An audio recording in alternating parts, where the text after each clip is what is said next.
Berdasarkan data Korlantas Polri, pada tahun 2023 terjadi lebih dari 1.600 kecelakaan di jalan tol.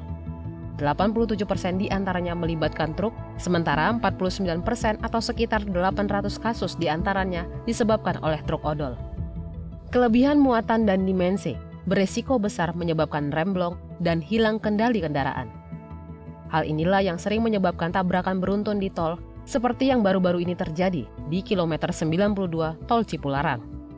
Kecelakaan yang melibatkan 19 kendaraan ini dipicu oleh sebuah truk barang yang telah dimodifikasi sehingga tidak sesuai dengan bentuk aslinya. Kecelakaan ini dilaporkan menewaskan 1 orang anak berusia 14 tahun dan 22 orang lainnya luka-luka. Jatuhnya korban jiwa merupakan alarm bahaya yang harus direspon cepat oleh pemerintah. Karenanya, DPR mendorong pemerintah dan aparat penegak hukum untuk mengambil tindakan tegas agar nyawa dan keselamatan masyarakat tak terus jadi korban.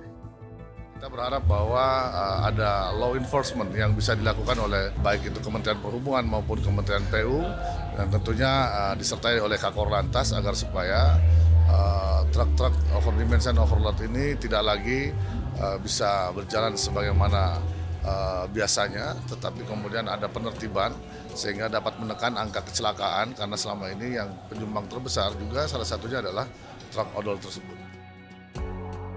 Selain itu, truk odol juga menjadi petaka bagi keuangan negara. Kementerian Perhubungan mencatat kelebihan tonase truk mengakibatkan kerusakan jalan dan merugikan negara hingga 43 triliun rupiah per tahun. Selama ini solusi-solusi yang diberikan hanya menyentuh hilir persoalan dan tidak menyelesaikan permasalahan di hulu.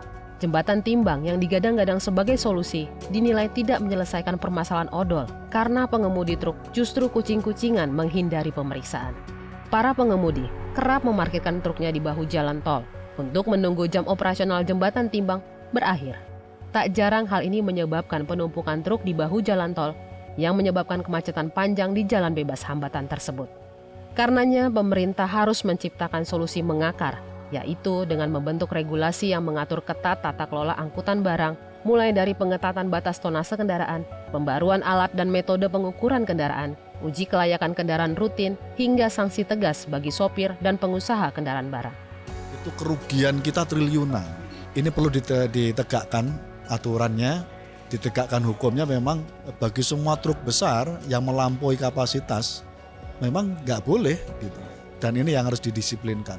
Semua pelaku usaha transportasi juga saya kira perlu menempatkan keselamatan di atas segala-galanya.